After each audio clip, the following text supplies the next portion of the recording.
what makes someone want to use a product over and over and over? There's a bunch of factors that go into that question. Probably the most important is does it actually solve the problem, achieve its goal? But what I don't hear talked about enough is in design. How is it constructed? How does it look? Is it easy to use? Is it intuitive? And all of these things, there's so much going on in Bitcoin. A lot of the focus is on the tech side, or you should just get it that Bitcoin solves XYZ thing. But there's a whole space of design that people are trying to create easier to use wallets, improve UX, make things aesthetically pleasing, and just make it so it's natural that as you open an app, for example, that you know exactly what to do. And so today, I got on two Bitcoin design wizards at two different companies that have been doing some really great work. They caught my eye, and I wanted to explore this topic further. So today I have Skyler from Finite Supply and Erik, the lead designer at Hoseki. And we're talking about design. What is design? What is good design versus bad design? What does good design look like within Bitcoin? And a bunch of other topics. This episode, I went in hoping it would be somewhat tactical, and by the end, I realized that being a tactician within the design space is probably the wrong mindset. And you need to start from first principles and really grasp these things because there's so much that goes in to good design. And I think you'll understand what I mean when you listen to this episode. And by the end, I'm very curious what you guys thought of this. So without further ado, let's jump into this great episode with Skyler and Erik on Bitcoin design.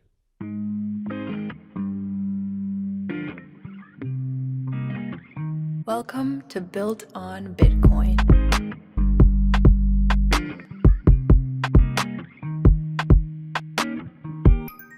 Boom. We're in. Erik, Skyler, how you guys doing today? Doing well, man. All is Thanks well. for having us. Glad to have you guys. This one's gonna be fun because I talked to a lot of founders and everyone kind of has like their passions. Building cool product is one of them, mainly in like the tech side, like solving tricky problems.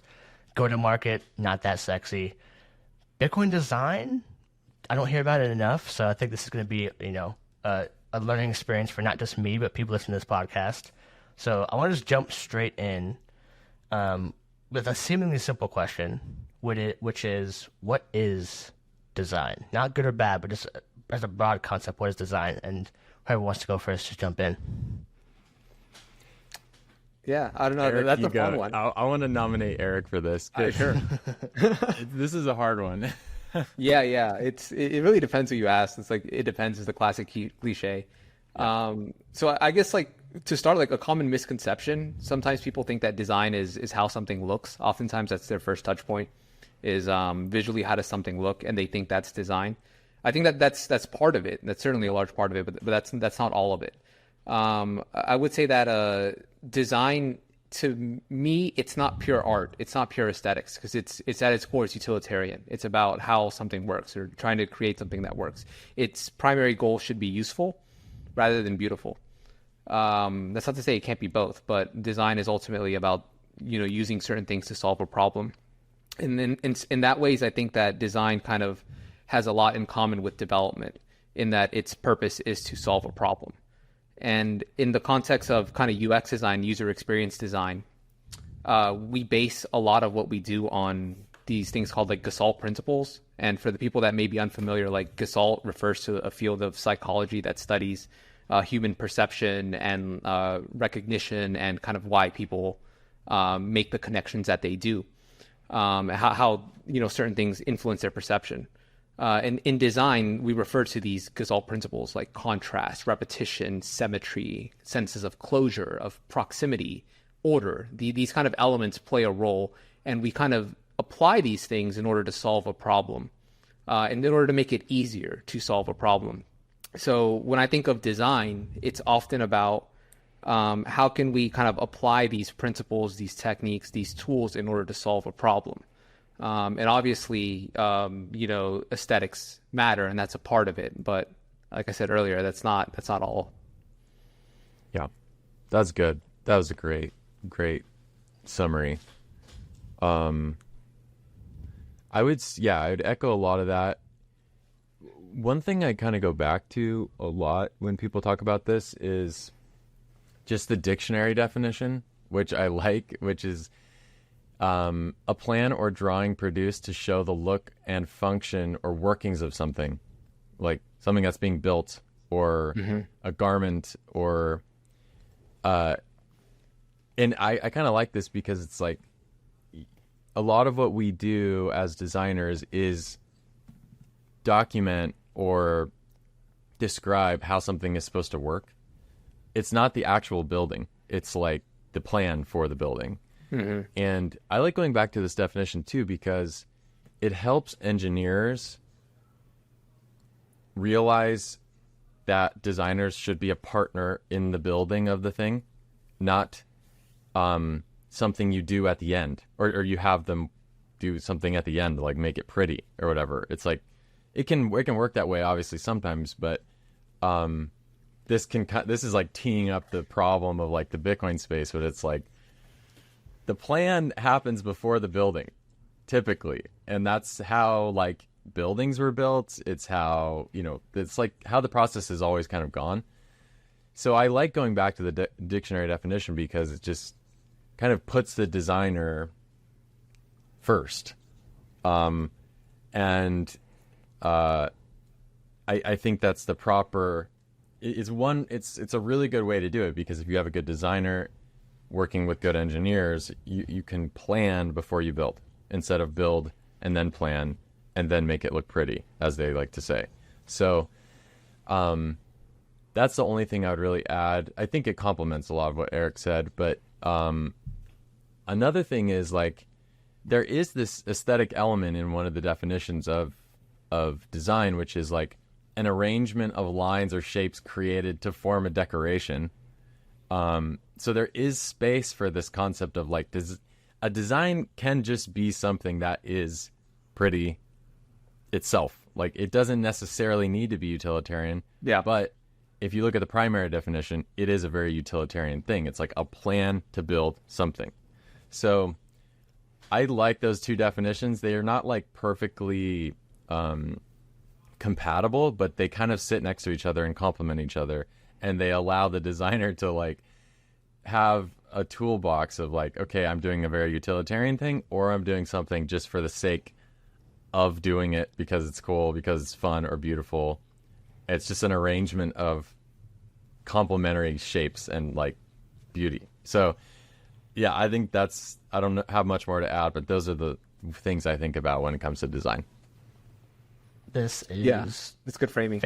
This is fantastic. This is going to be a banger episode. I'm like scribbling notes as fast as I can go. It's awesome.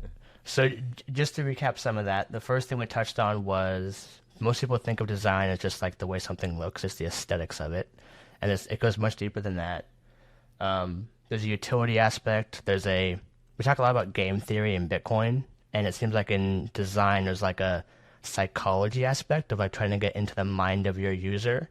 And like when they look at this page, how do I make them flow through this naturally so that they can just like they think good design is like you think less about what to do next, almost is what like comes to mind as you guys are talking.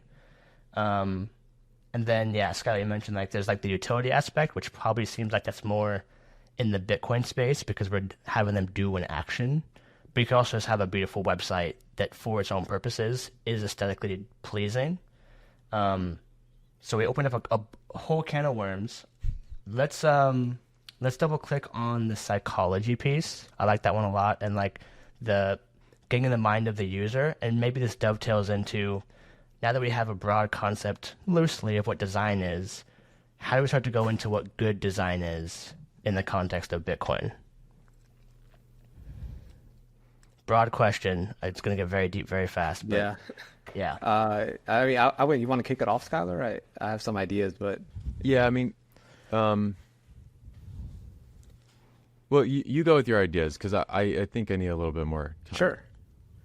So good design. I think one thing that you touched on, Jacob, was that like it kind of did you say that it preemptively solves something that you might not be aware of or hadn't thought about?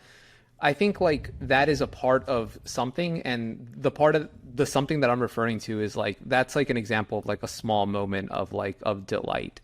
And I think we've all used an application or even like a tool. It doesn't have to be software. Like I was using a drill, for example, the other day, and I drilled a little bit too deep, and then I needed to like do the reverse setting, and I didn't know immediately where the reverse setting was, but it was like toggled like right underneath. Maybe this is common among all drills. I'm kind of showing how much I know, but it was like this little switch like right underneath it, and like, I just intuitively kind of moved my index finger. And I was like, I think this is it. Then pushed it to the left, and then it reversed. And like that was a very pleasant thing. I kind of felt like, oh, nice, like that made sense. I was able to just like kind of intuitively do this thing, and then like immediately like it functioned in the way that I thought it would. And that was like a very like little pleasant interaction I had. And I think when you can put like good design is something that has these little like pleasant moments of interactions. It could be something like that example I gave you. It could also be like if you're using your an app to pick up your package, and then after you picked it up, when you like swipe, there was a nice little micro animation and like a haptic vibration, and maybe the copy it said something. It was written in a way that was very human and personable, and you like the way that it was written, like copy, like that could be like an example of good design. So when all these things kind of work together in order to make you feel like connected with like the tool that you were using, and you felt very comfortable with it, and I think most importantly, like it was kind of sticky, so like you would also want to then use it again because you kind of had a nice little experience, so you want to come back and feel that again. Something that captures an experience like that, I would qualify as good, and it's very dependent on kind of what feature you're talking about or what type of tool you're talking about. But when I think of something that's good design, I would say it's something that kind of had a little moment of delight when I used it, and it didn't just work kind of at the bare minimum. It had a little bit of something special.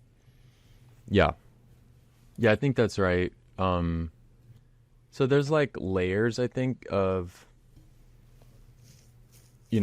good, better, best, and then maybe even like higher spiritual layers of that, and I'll get into that. But like basically, I think a basic good design is something that solves your problem effectively, and that's it. It just solves the problem for you effectively. And humans have like millions of different types of like problems, right? The world is not perfect, it's broken, and so there's like infinite opportunities for things to be solved. And the human mind can like create more problems out of nothing, so there's even more things to solve because it's like they can multiply. That said, like maybe not every problem should attempt to be solved. So like sometimes products don't actually solve the right problem. So like a lot of drugs, for example, I would say like that's a like well-designed product because it like solves the problem of the human, but it actually is destroying the human. So and like certain levels of use destroy the human even more. And so it's like, is it good design? Yeah, it like solves the problem, but then that gets to like the spiritual thing I mentioned. It's just like, is this actually like good for humans to do? It's like, yeah, they maybe want to do it and maybe they're doing it, but then I think like the best designs are the designs that like solve a problem for the human, they're beneficial to the world, and like they allow for human flourishing. So there's like, yeah, it's like a lot of altcoins are like technically like well designed for gambling or something, but like does it qualify these like higher levels of like good? No, a lot of the times they don't, and a lot of like libertarians I think kind of don't like this type of thinking because it sounds a little bit paternalistic or like maybe even totalitarian, but like I just think I come from it from this perspective of like truth, beauty, and goodness are real, just like morality. Like there's like these like natural law, like there's all these things that like govern the universe, and it's the designer's job to ask the questions of like, is this good, is this beautiful, is this true, should it be designed in this way, or should it be created in this way? So yeah, it's like probably not in the normal like standard definitions of like what is good design, but like that's kind of like where I end up going to. It's hard to like live in that space when you're actually trying to work on design, but I think like ultimately we should really get to that point of like, should I actually be designing this? So yeah, that's the end of my rant. No, that's good. That's spicy. I guess the first thing I think about is like how are designers, in what ways do you think that designers could be qualified to make that judgment about like, you know, morality or whatever? Like if you look at like something like the Catholic Church, well, yeah, there's like ecclesiastical people who have that kind of training. They've studied theology. They know about the ecumenical councils or whatever, and they have the ability to make these judgments as to, you know, what is moral or whatnot. But like maybe some people don't have that kind of training and they're not qualified to make those kind of judgments, right? You know? I mean, I think arguably most people are not qualified to do that anymore. I mean, I saw this tweet today that said it had all these dates like going back to like, I don't know, 0. And they were just like, education is the cultivation of virtue. Education is the cultivation of virtue. Like over and over and over again. And then it was like 20 or like 2000. It's like education is preparation for college or something. Or I don't know, maybe it was pretty earlier. It was like maybe 1960 or something. 1971. Let's put it at 1971. But like basically there's this idea that like people were being educated to be virtuous, and like virtuous people typically have the ability to make moral judgments well. So maybe this is like the answer. It's like, I don't think anyone's really qualified to do this anymore, like very few people. And so that's why maybe the world is like why it's as broken as it is. But like, this is something I think Bitcoiners should get more serious on, is like cultivate virtue so that you can make really good decisions when you have like all the money, because that's what's going to happen. And the next like group of people that have all the money like should be good people, you know. And I'm not necessarily saying what's right and wrong, but I'm just saying like you should be trying to figure that out. You know, so yeah, I think it's a good question. Like who is capable of doing this? I don't know, but like we have to figure it out. Or you have to draw your own like your own authority or your own resource for morality. Like libertarians default to like the non-aggression principle or whatever. A Christian might default to like what, you know, they teach like in your church or whatever. I don't know, some atheists might read Dawkins or something. I don't know what they read, but they might derive it from like a Sam Harris podcast or something. It's like maximum like utilitarian ethics. So like everyone has to kind of form their own moral framing, because it sounds like you have a very strong like belief in, like you mentioned earlier, like there is like objective truth, objective morality. So like that, I assume that comes from somewhere. You have some North Star or some principle. I don't know if it's conclusions that you've come to or whatever the case may be, but it sounds like you have a strong sense of that. So for you, maybe it's easier to make those judgments because you have a point of reference. Yeah. Well, yeah. I mean, I think like the North Star, but I wouldn't say it's like easy or that I'm like even good at it, but it's like, it's something I think about when I create stuff, you know, like it's like why some jobs I couldn't stay at for longer than like 2 years. Cause I'm like, dude, what am I even doing? Like, you know, okay, hold on. It just gets to a point. Let me jump in for just a sec, because you guys are breaking my brain. This is super interesting. And now we're getting into like philosophy, which I could go down for like an hour, 100%. Yeah. But you started with like good design is it achieves its end goal, but that's a lacking definition. But what comes to mind to me is that we're in the Bitcoin space where we're like naturally somewhat ideological and see the world as somewhat broken, and there's room for improvement. But like you go to social media and you should use that same definition. Like the designer creates the doom scroll where it never quite ends, and you just pull the lottery wheel one more time. And it's like, is that good for society? I would say no, especially the more I see social media decaying people's, you know, attention span and stuff and ability to connect. But would you guys put yourselves in, and it's hard to be self-aware on this, of like, do you think that the way you guys view design is somewhat separate from the average designer that's at, say, a Web 2 space? Well, I would say I hadn't really thought about design from the point of view that Skylar brought up about like the role of the designer is to basically design responsibly or design in a way that is ethical or virtuous. So that's something kind of new that I've kind of been thinking about it as he brought that up. So I've always kind of considered just design from a very like, utilitarian lens from like kind of the definition I gave earlier. In terms of like as it relates to the Bitcoin space, I think that your question was like, do we as designers in the Bitcoin space see our role differently? Was that the question? Something like that, yeah. Yeah. I don't know. I don't. My initial instinct is to say not necessarily. Yeah. That's kind of a. I would challenge that. Even looking at your work, Eric, is like what you choose to work on is a judgment, right? Mm-hmm. Like the fact that you're not working on, well, I don't know if you're working on this, but like the fact that you're not working on like how to get boomers more addicted or how to get boomers to argue more on Facebook is like basically a judgment and saying this is what I think the world needs, right? Mm-hmm. Like this is how I am going to contribute to the world. And the fact that you're focusing on like particularly eCash is like eCash has like these principles around it, right? That are like they're moral judgments about the world, basically. Some of them, actually a lot of them. I mean, even going back to Chaum and like you know what he thought about the world is like there's this heritage of concepts like crypto anarchy and all these things, privacy is paramount, like all of these concepts that are, it's like this ideological baggage with eCash.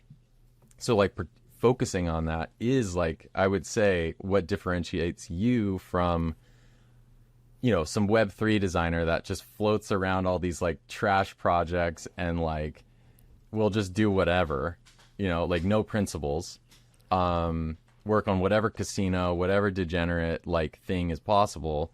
But like, I think there is a difference. So like, I would just like push on that and be like, you have chosen to focus on something for a reason, you know? Yeah, definitely. I would say like my initial reasoning was because I found it interesting, but yeah, like, that's good. Why did I find it interesting? Yeah.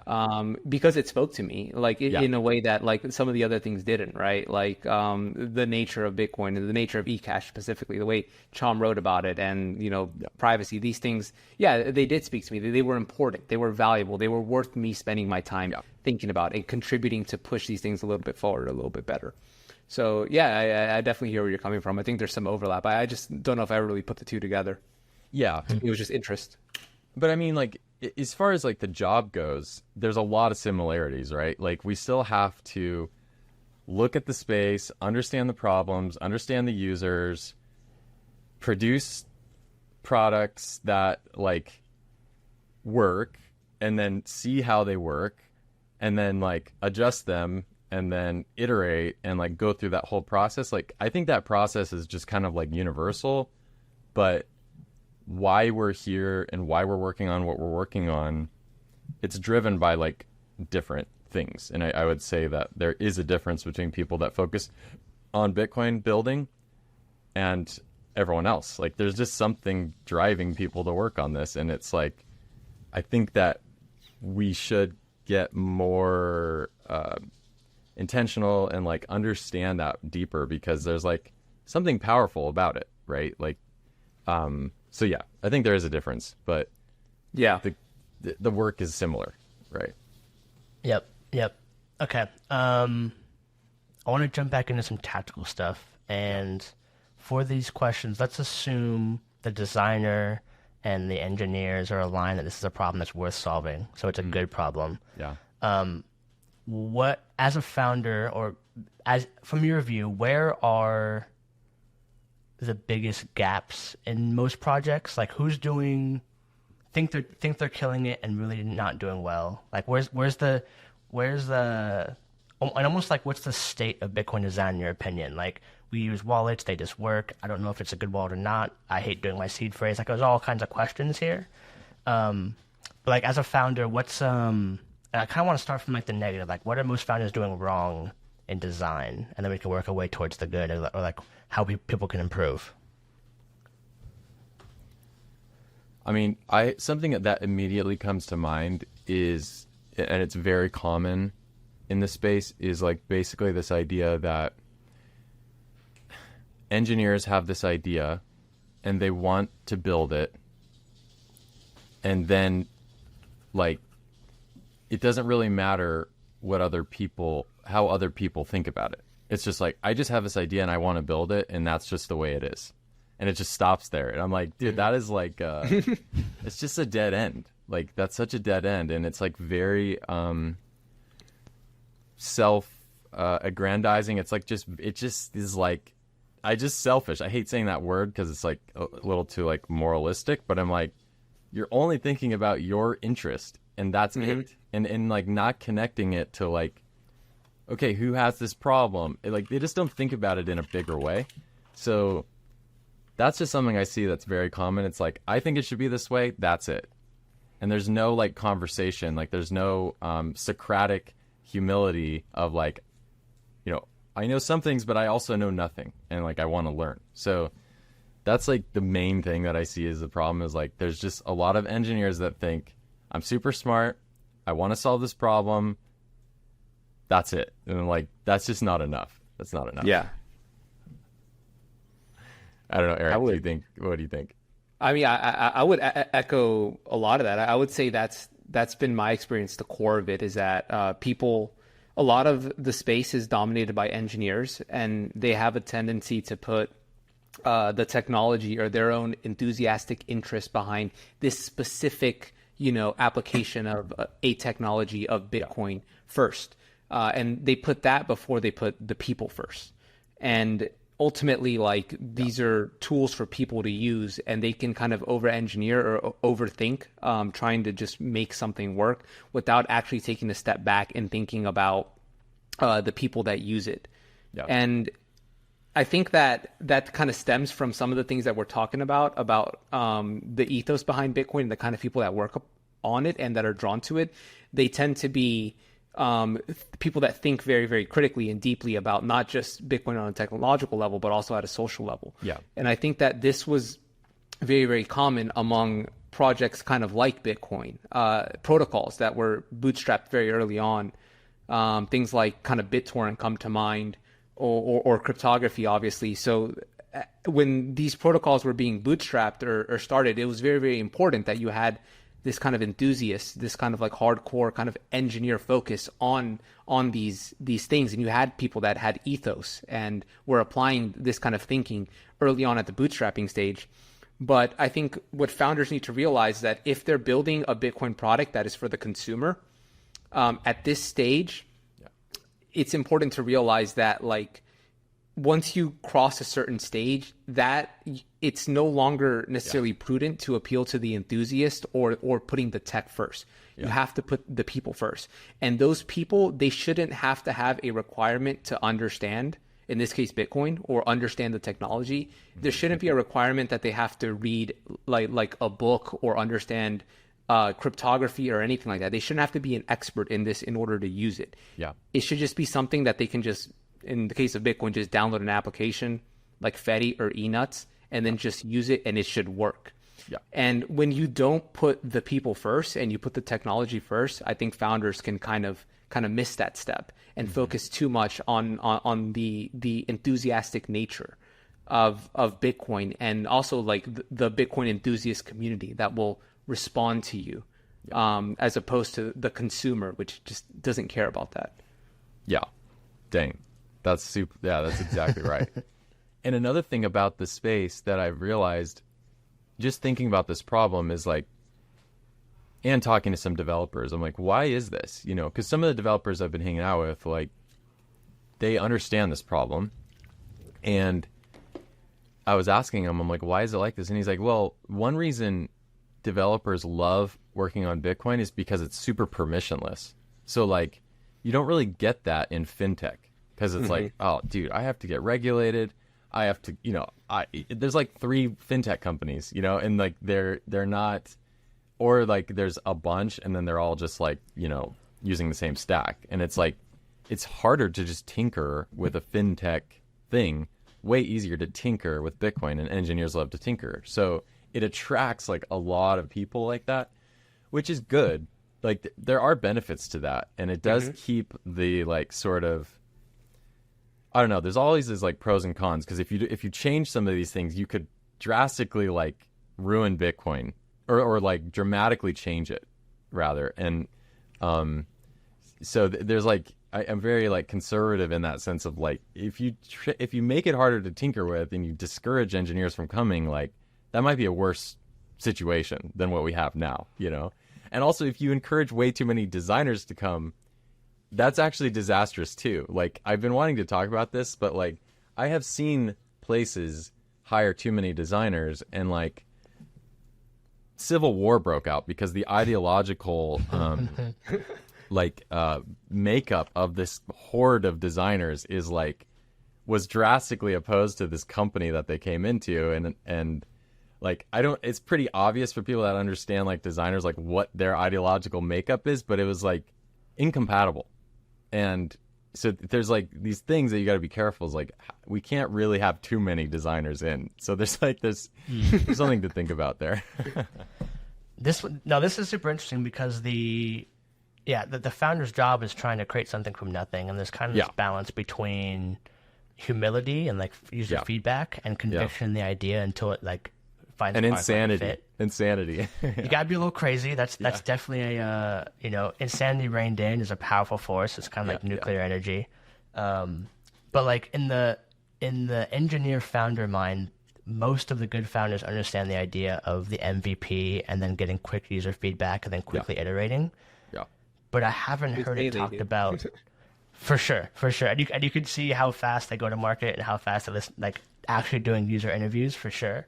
But I don't think people talk about it or think about it in the sense of design. And this might lead to something you mentioned recently, Skyler, of like human-centered design, which seems to me like a kind of like user feedback mechanism.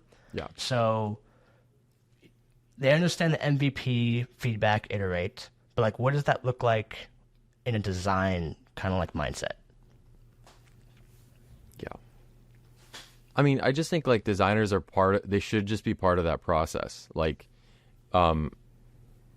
they can help clarify the scope. They can help like remind people of like why we're building what we're building, and like, does this feature actually align with what the users said or what we thought the user said? Like, is there, like, to me, like the designer is like a good designer is well aware of this like iteration process as well. And so like, I really see them as being integral in that iteration process, where they can like help, like,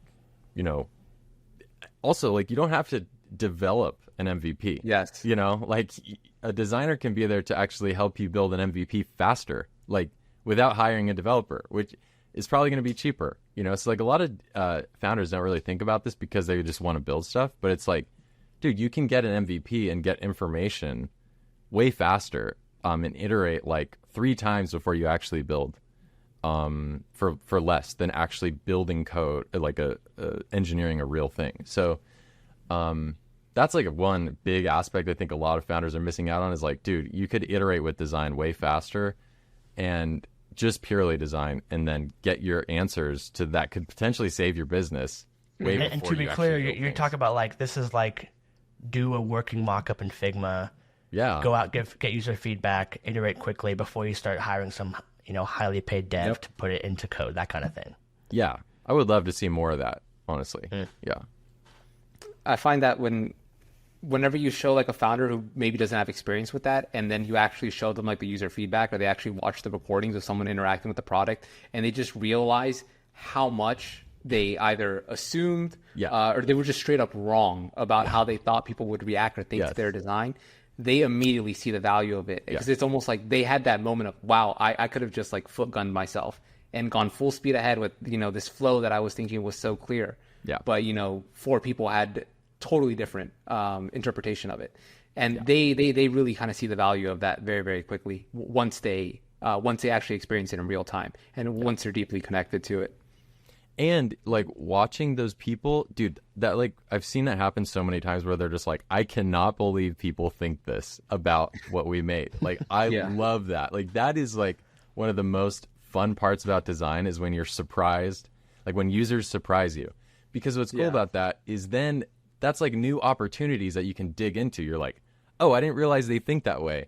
I can sell them another thing right there. Like there's like it just opens up like all these new opportunities every time you learn more about how people are interacting with the thing you made. So yeah, like having people focused on that is like super valuable. But yeah, that is such a good point about the user feedback. Like even myself, when I watch it, I'm like constantly just shocked of like, dude, even what I thought would be understandable to them is not understandable to them. And there's like always this, I like calling it Socratic. It's like a Socratic design process where you're like, when you push out a design, it's like you're asking a question to the world and you're saying, does this make sense to you? And then you will listen for their answer. And then you just ask them another question with a new design. And it's like this like process of like discovering reality through this like interrogation of the users through the product. So yeah, I think that's such a good point about the realization of how users actually use your thing versus how you think they should use your thing. It's just always different. And there's just also so much that I uncover, like when I open it up when I open up a design to people to actually, there's so much feedback that I get that is after they say it and tell it to me, it was so simple, it was right in my face the whole time, but I didn't make that connection. Dude, and this happens all the time. Yeah.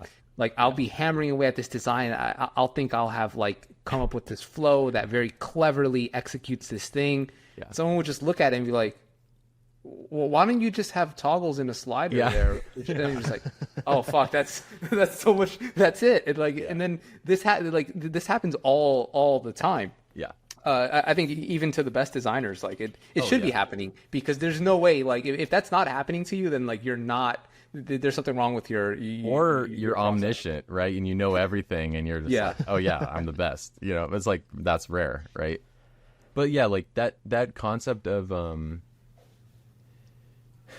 you know, you're iterating with them, you're seeing what they do. It's just like it's magic, man. And one thing I've noticed too, though, is like I've observed this happening in the Bitcoin space too, where it's like someone has a product, right? And it's new, and they're watching, like, you know, they go to Kenya or something and they're showing it to someone, and there's this tendency to like want to explain the product to people and be like, oh no, put your finger there and like do this and do that. But like I watch that and I'm like, no, like you should not have to explain it to them. Like you should stop trying to explain, stop trying to help them. Like when people orange pill people with wallets, it's like I watch them and they're like, oh yeah, press that, press that, press that. And I'm like, if you have to tell them to do that, it's a problem, you know? Yeah. Instead, like a designer should like stand back and watch and be like, okay, what are you thinking right now? And like, why, you know, what are you looking for? And like, what are you trying to do? And the more you can do that, you can uncover, it's like, oh, they didn't see that scanner, or they didn't know that they had to scan something next, or like uncovering these problems is like, to me, a lot of the products in the space like just have never done this. They've always just told people how to use the product rather than like discovered like what is the easiest way to use this product and then how do we build that. So yeah, like I would encourage a lot of people to figure out how to like pause themselves and just be like, figure out why people are struggling and then write it down and then you can help them.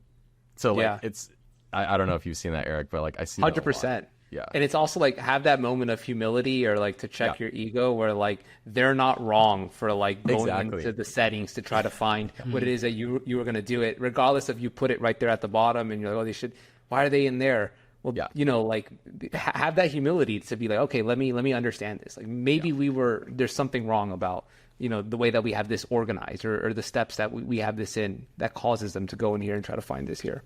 Yes. Yep. It's a super good point. I see this a lot as an investor where like if they have a working, even just a Figma that can click through and it's good, it like 10x better than just a pitch deck. It just shows so much more of the time they've put in and how deep they're thinking about the problem. and the ability to like, do that first before you start writing code, it goes to what you guys are talking about of like, first make sure you're solving the right problem, go into users. And it's super common to, jump into a user interview and be like, so why do you like Bitcoin? And it's like, wait, that's a bad question. Are you sure they like Bitcoin? You gotta go earlier and ask the right question, which is actually pretty effing hard. It's so hard. Or just not moving their finger, like the X is on the top. It's like you're trying to talk to your mom about how to use your iPhone. It's like, Mom, come on, you understand this? Like, no, just let them do their thing. So, assuming someone wants to get better at this stuff, like, what are going back to like the tactics or the tools? Like, what's the best tools for people on engineering teams that want to play with this? Is Figma still like the GOAT, or like what's the stuff out that people could use? I mean, I think they need to read a couple books, like, like this is, they need to just understand that I think they need to read a couple of books. Like, and I would have some recommendations about like, there's like Steve Krug has like these role, like Don't Make Me Think is just a classic. And it just gets you to it just breaks some of these like habits of like, it's like, oh yeah, like it doesn't matter how many clicks they have to do as long as the clicks are mindless clicks and they're very easy and obvious. Like, there's like rules like that are just like, geez, that is like good, but Don Norman too. I'd recommend Don Norman, like the father of the term UX. Like, I think just like starting in those, like they might have heard these things before, but like kind of just trying to understand the basics is like where I would recommend people start. Also the mom test, there's this, it's like, I think he was an indie hacker or something, but something called the mom test, where it's like the premise is your mom will always lie to you and tell you that your product idea is good. And so the whole thing about the book is like, how do you figure out if your product idea is good? And it teaches you like how to ask questions better, to figure out like what do people actually need and what are they actually willing to pay for? Because people always lie about what they're willing to pay for too. They always say they will pay for something, but like when the rubber meets the road, they don't do it.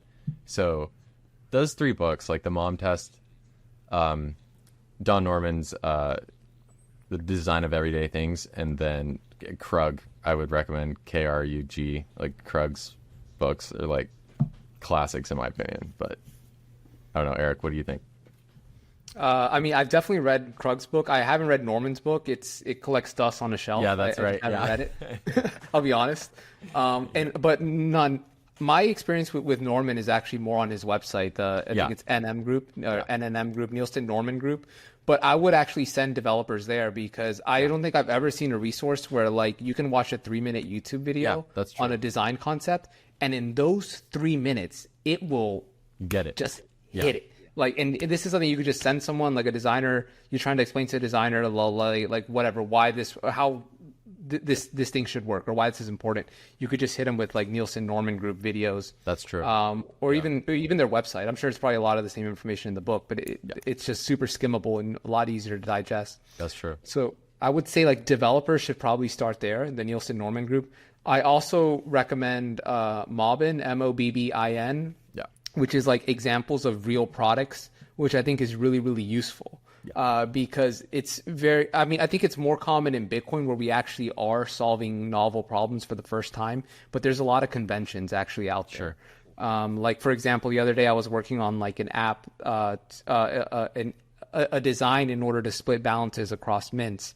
And that probably doesn't exist yet. Let's just be honest. Skyler and I are pretty familiar with the eCash wallets. I don't think that there's a UI for that exists, but there is something comparable. There's probably a lot of like apps that let you split bills across people at a restaurant. So like you can go to Mobbit and you can find something kind of related and think, like, okay, this is how like real products and real design teams have spent a lot of resources to tackling this problem in an actual product that is shipped. So you can reference that and kind of refer to that.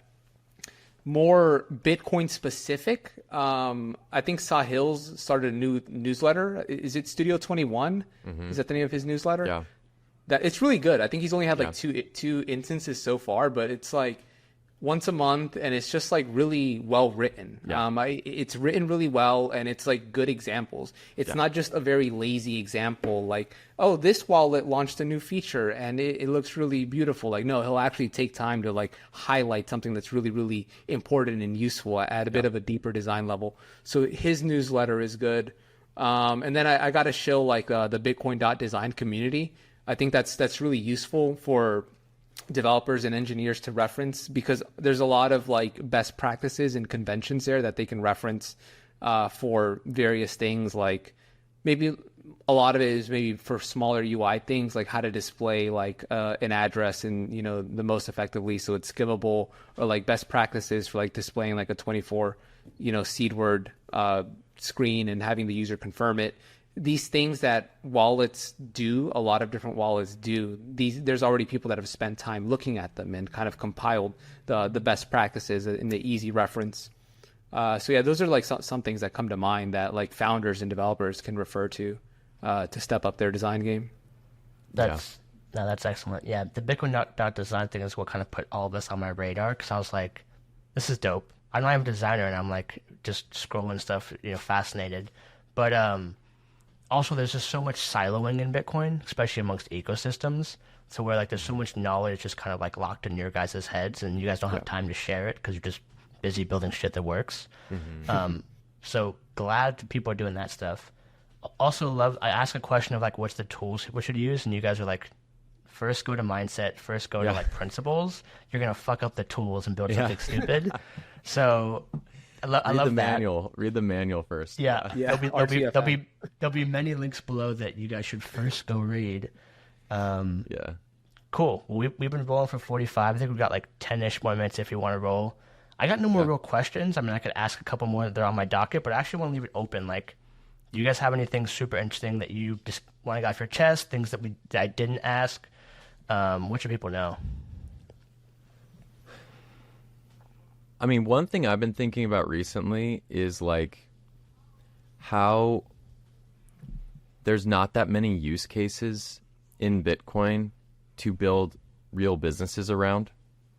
And it's kind of like, it might sound like a downer topic, but I think it's just like a good red pill for a lot of people to take, which is like, understand, like seeing what types of businesses work and what types of businesses don't is just helpful for people to understand, because like, I'm sure you see this as an investor. It's like, there's things that just aren't going to work until hyper Bitcoinization, right? I think for now, there's like a couple things that work and they work really well. And anything else is like worth pursuing possibly, but it probably can't build a business around. So like, I think there's like a lot of Bitcoiners like that want to work on Bitcoin. Like, I think they should like try to get this wake up call as early as possible, because it's just very tough to do things in Bitcoin. Like, it grinds out the grifters basically, which is actually a feature, but it also makes it harder to make money. And so it's harder to survive. And you see these people that are just like, they come up against this like truth machine, and the truth machine is like, no, you can't build that, and it just won't work. And then they get humbled. So I love Bitcoin for that reason, but it's also like very difficult, to work on. So I think that's something that like a lot of more people should talk about and think about more seriously. It's something I've been thinking about a lot. Yeah. I mean, something that comes to mind is like, there's like the saying, like, if you build it, they will come. Well, that's not necessarily true for Bitcoin, because we might have a bias to think like, oh, like we can, increase Bitcoin usage. People can start using Bitcoin every day or more often if we just build the right wallet, or if we just build the right UX or UI behind something like a hardware wallet, like this one. If we just make it super sexy and easy to use and sleek, we'll use it. But in reality, like, if the United States government says that it's a taxable event every time you spend Bitcoin, you have to think about that. Like what does that mean for adoption? And like, no amount of design or great product that you have is gonna change that reality. Or I could say the United States changing that and making it so that every time you spend Bitcoin, it is not a taxable event, can be something that is huge for Bitcoin usage, Bitcoin adoption. And that didn't require anyone designing a UI. It was a cultural thing. It was a social thing outside of the control of an engineer, of a business person, of a product person. So I think when we think about like, what does Bitcoin look like when, millions of people are using it, or as a lot more people are using it, it's important to not think only in terms of products, solutions, things that are built, but it's important to think in terms of like, okay, what things have changed culturally, politically, like in terms of people's consciousness that allows them or encourages them or makes them want to use it. And I suspect some of those things will actually not be products or businesses. It'll be other factors in society. Yeah. Well, even your point about the U.S. Taxable event thing, Don Norman talks about this concept of UX being like, the UX is not just the screen. It's like the whole journey before you got to the screen too. And like the state that you live in, the country that you live in, the government that you live under is part of the UX of Bitcoin, whether people realize it or not, is like their decisions like change your user experience, because like the laws affect, there's this trickle down effect all the way down to your hand. So it could be a design problem for a very ambitious designer that's saying, I want to solve the most fundamental problem, which is like, I'm going to go to the government and like effectively change their minds. Like maybe, maybe Cynthia Lummis is a designer, like maybe Donald Trump is the ultimate designer here when he is normalize Bitcoin. But like, there's like this, so like there's different problems to solve at different levels. Some are solved by UIs, some are solved by like politicking, some are, there's like different things. Art can probably solve like the consciousness problem too, like really good art. But yeah, I think that's a good point, that there are a lot of different things contributing to the adoption and usability. But like fundamentally, like NGU is the most, I would say NGU has product market fit for Bitcoin. Like whether people like, I don't know if people like to admit this or not, but it's like stacking sats and holding them for a long time and having the purchasing power go up is like the number one benefit to Bitcoin. Spending it is spending it like, in a censorship resistant way is another use case, but like NGU is just like the top, right? And it's just something to grapple with, because it's like, that's just when you like having humility to admit that like, okay, hoarding this asset is probably the best use case or has best product market fit. It's kind of grinds the gears of a lot of people that want to impose their will on the world, which is, no, this is a spending thing. That's it. And it's like, well, dude, look at what's happening. Like you have to be honest about the reality and humble to admit like what is actually happening with this asset. I know you wanted it to be this like weird definition of cash, like, Roger Ver, but like, it's not in some ways. And there's reasons why, but like, that's something too, is like, are we humble enough to admit like what this asset is in the reality versus what we want it to be? And how do we like, navigate between these two sometimes paradoxical visions is like a difficult thing, but it's important to constantly be figuring this out, I think. Yeah. No, it's a sobering thought, because like innovation typically comes from three areas. It's either technological, which Bitcoin already is. It's regulatory, so it's like, not getting taxed, or it's consumer sentiment or like market behavior. Yeah. And like those latter two are hopefully coming to Bitcoin, but like I'm skeptical in the last one, because most of the world is just poor, like the paycheck to paycheck. So it's like they don't have the abundance to think about their money. They just want to know, do they have enough in their account? So like that's going to be a longer tail thing for hyper-Bitcoinization. But it's good. And it's tricky too with investing, because what's useful and what's investable can be very disconnected, especially like I would love to fund more open source stuff, but I have no concept of return there, so I just can't do it. Like thankful for Jack and what he's doing, but like he's a one of one, a one of a few. Yeah. And investors will invest in all kinds of crazy stuff for like trying to get the 100,000x potentially, if that does click. So Yeah. it's definitely hard for a founder to sit in that thought of like, should I build this? Is this worthy? And kind of like red pill themselves. Um, so yeah, but okay, hard left turn. Last question of the day Yeah. though. And let's end on a slightly higher note. Yeah, What are you yeah. guys what are you guys most excited about right now? It could be in any topic, and regular life or Bitcoin or design. What are you guys most hyped about right now? Oh, that's a tough one to answer on the spot. I mean, the first thing that comes to my mind is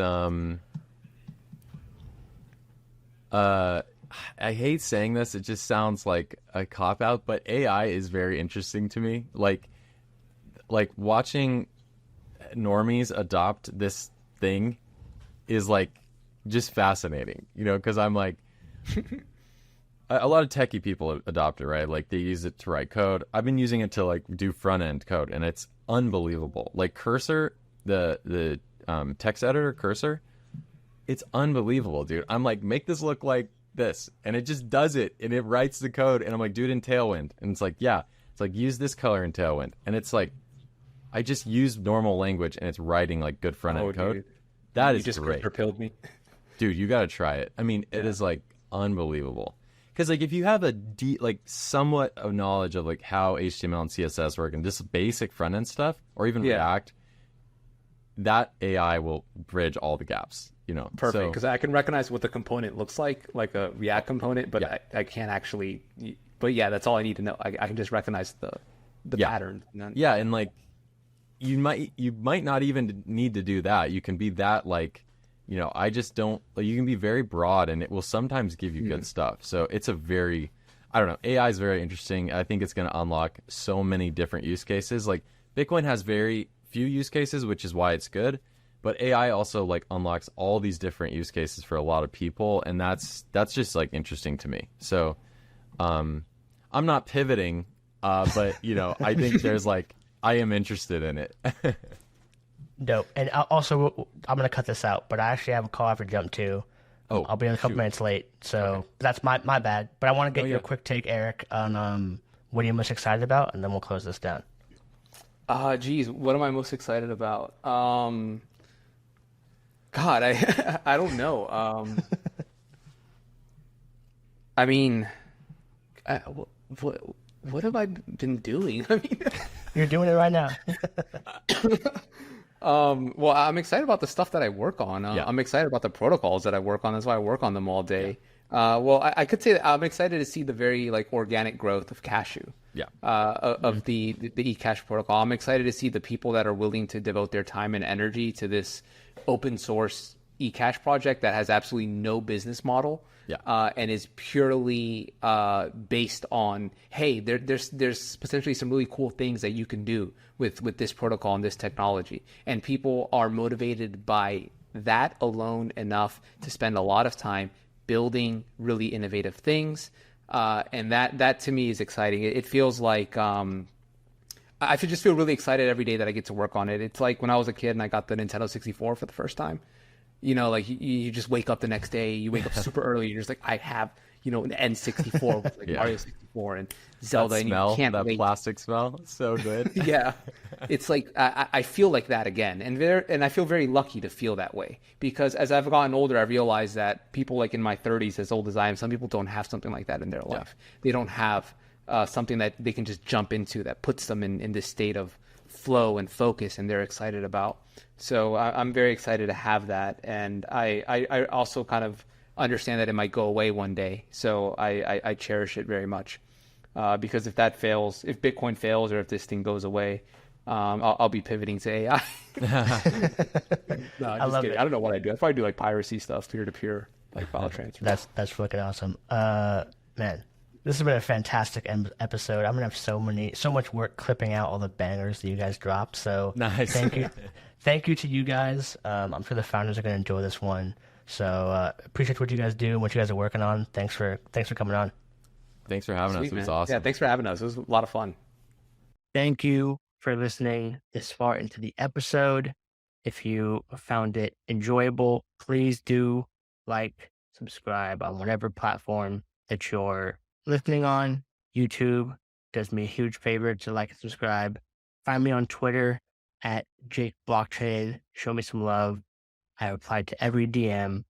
And if you are a Bitcoin builder that is kind of at the forefront of building new use cases, whether it's L1, Lightning, Stacks, Rootstock, Rollups, Ordinals, BRC20, I want to talk to you. So when I'm not doing this podcast, I am the sourcing partner at the Bitcoin Frontier Fund, where we invest in Bitcoin startups at the earliest stages, give you access to whatever you need, whether it's legal, product, fundraising help, as well as capital. So love to talk to you. You can hit me up. Again, find me on Twitter at Jake Blockchain and shoot me a DM. I'll read everything. Love to talk to you guys. All right, peace. It's gone up. We playing the long game to the black rock chains with the racks paid off from the blockchain. Going up high octane, so we up in here like pomade. Making big noise, big money, go play with your kid toys. You funny, I'm counting my Bitcoin. We up and we been gone. It's gone. Planned it out and we did this purposefully. Panning out like the kitchen currently. It's like surgery, way it's earning me a nurse's salary for cryptocurrency. I'm on a vacay drinking coconuts while wearing polka dots. This ain't no hocus pocus. Listen up and learn. It's gone up.